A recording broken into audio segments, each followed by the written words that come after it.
A paz do Senhor a todos. Hoje nós vamos falar da ceia do Senhor ou sobre a Santa Ceia do Senhor Jesus. Nome que o apóstolo Paulo deu à ordenança comemorativa instituída por nosso Senhor Jesus Cristo na tarde que percebeu a sua crucificação, que precedeu a sua crucificação. 1 Coríntios 11:20. De sorte que, quando vos ajunteis num lugar, não é para comer a ceia do Senhor. A ceia mais importante para os judeus era a ceia da Páscoa. Foi nela que o Senhor Jesus Cristo iniciou o que as igrejas cristãs fazem atualmente, a ceia do Senhor. Então, foi aí que foi instituído a primeira ceia do Senhor, quando Jesus tomou pela primeira vez na festa da Páscoa. Porque Jesus é a Páscoa, é o Cordeiro que foi sacrificado por nós. Era realizado todos os anos pelos judeus em comemoração à saída do povo judeu do cativeiro no Egito, quando foi instituída a primeira Páscoa. Então a primeira Páscoa foi instituída logo que eles saíram do Egito, né? Foi ali um pouquinho antes deles saírem para o Egito. A Páscoa é celebrada no mês de Nissan ou Abib, entre março e abril, no nosso calendário. E marca o novo ano, a sua origem marca o início da nova vida de Israel como povo, liberto dos 400 anos do cativeiro no Egito. Está lá em Êxodo 12, de 1 a 28. Nós vamos falar algumas partes só.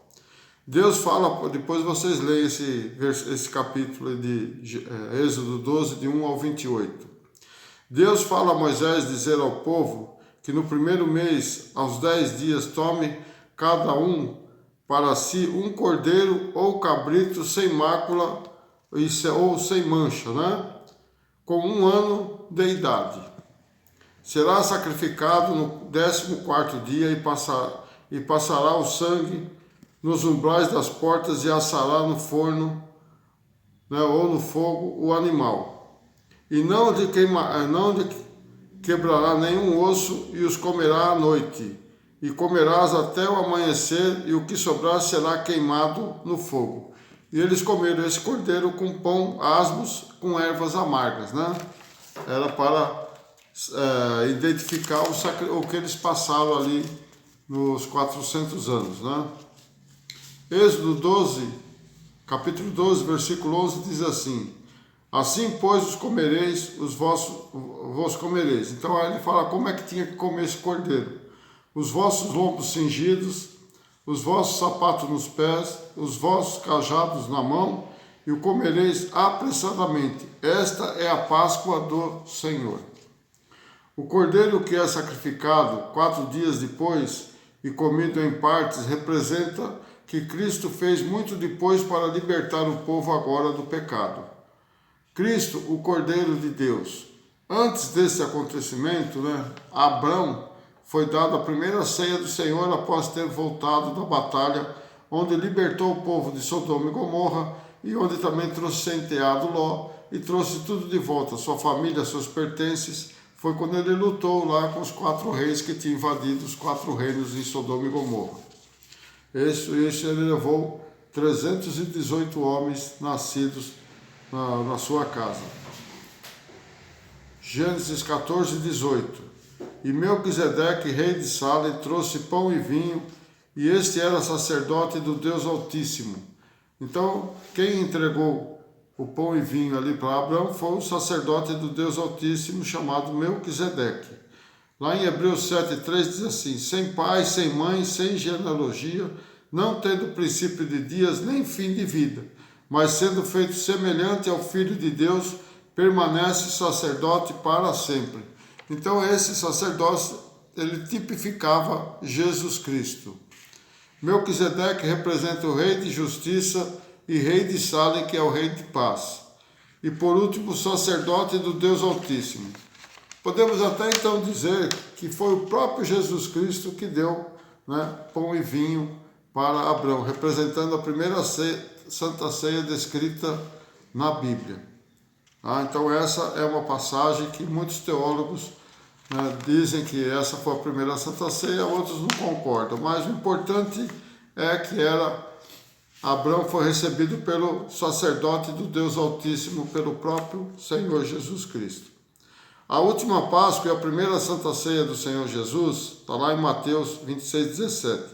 E no primeiro dia da festa do Pão Asmos, chegaram os discípulos junto a Jesus, dizendo: onde quereis que preparemos a comida da Páscoa?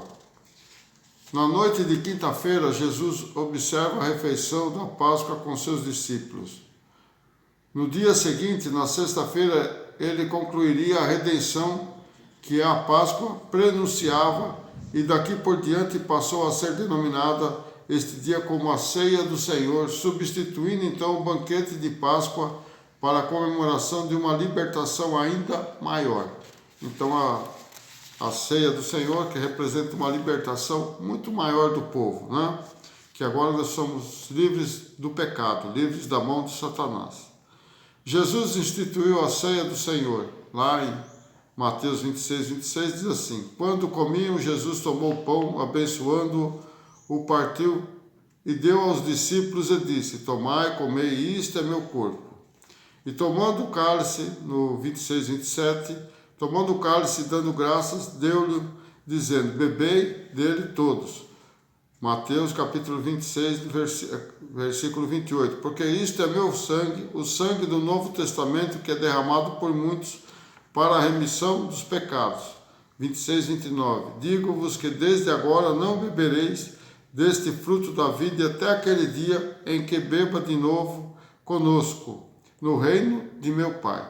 Isso também está escrito lá em Mateus 14, 22 a 25, Marcos 14, 22 a 25, Lucas 22, 14 ao 21 e 1 Coríntios capítulo 11, do versículo 23 ao 34.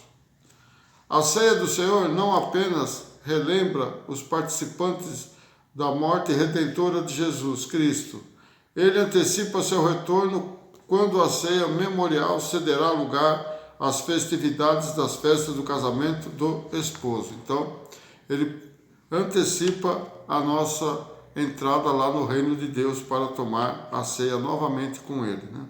Atos 10, 40. Capítulo 10, versículo 40. E este ressuscitou Deus ao terceiro, a este Deus ressuscitou ao terceiro dia e fez que se manifestasse. Atos 10, 41.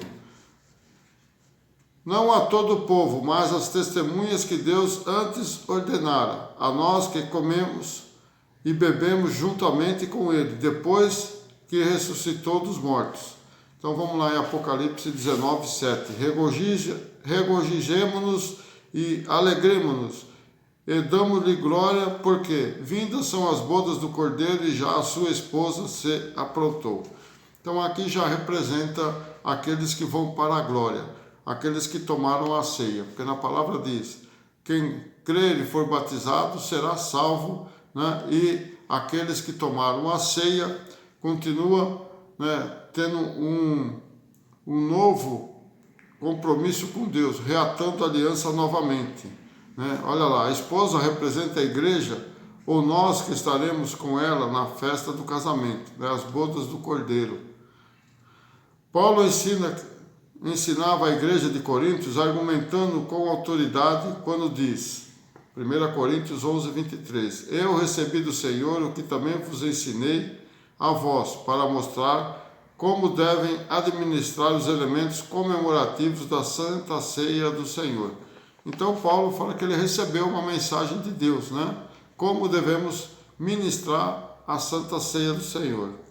Nesta passagem, Paulo se reserva em descrever a ceia do Senhor, a importância de tomar a ceia para se reconciliar novamente com Deus e pedir perdão dos vossos pecados, pois quando a tomamos indignamente, seremos culpados do corpo e do sangue de Cristo. Hoje a ceia do Senhor, administrada pelos cristãos, tem diferentes formas. Algumas denominações ministram a ceia do Senhor uma vez por ano, como era a Páscoa dos judeus. Outras denominações ministram a ceia várias vezes por mês, conforme a sua cultura, desde o início do cristianismo. Outras denominações ministram a ceia do Senhor de mês em mês, conforme descrito no livro do Apocalipse. Algumas igrejas dão no primeiro domingo do mês e outras igrejas dão no segundo domingo do mês, conforme a cultura das igrejas, né?